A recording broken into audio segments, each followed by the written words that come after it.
Bugun Samsung telefoniga o'zimiz ovoz zaps qilishda o'rganamiz. Bizga shunchaki kompyuter, notebook, internet bo'lsa bo'ldi.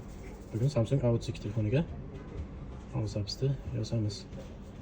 Xuddi mana shu ko'rilgandek qilinadi. USB atlatga yoqiladi. Kirganingizda USB atlatkaga ruxsat beramiz. Xo'sh, bu yoqda internet brauzer orqali samfv.com saytidan kirib, Tools, Samsung, AirPod Tools. Xo'sh, Samsung FV Tools. Mana bu programma ko'chiriladi.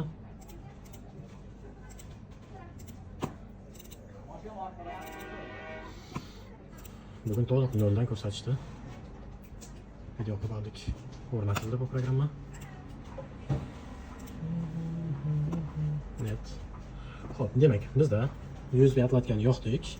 USB atlatka yonoq. Bu yerdan Read Infoda ADB Info olamiz.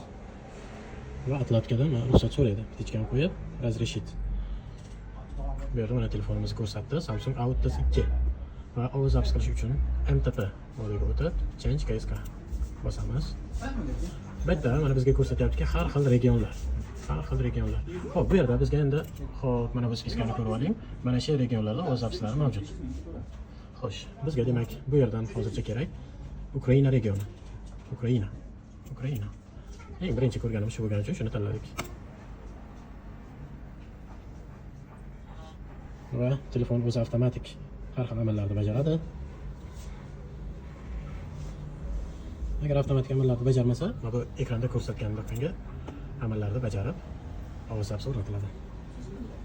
Telefonimiz o'chib yonadi.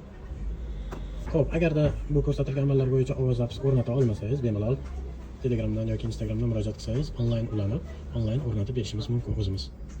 Chunki aynan hamma telefon bir xil emas, shu ko'rsatganimizda bo'lavermaydi.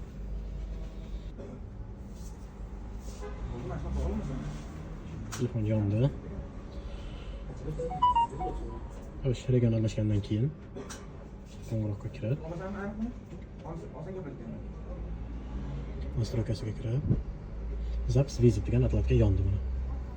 Zaps vizit. Avtomatik zapsni yoqib qo'yamiz. Va xohlagan odamga telefon qilganimizda ovoz zapsi ko'rinadi dek. Bo'ldi. Bemalol agar o'zlaring mustaqil qilolmasalaring aloqaga chiqishlaring mumkin.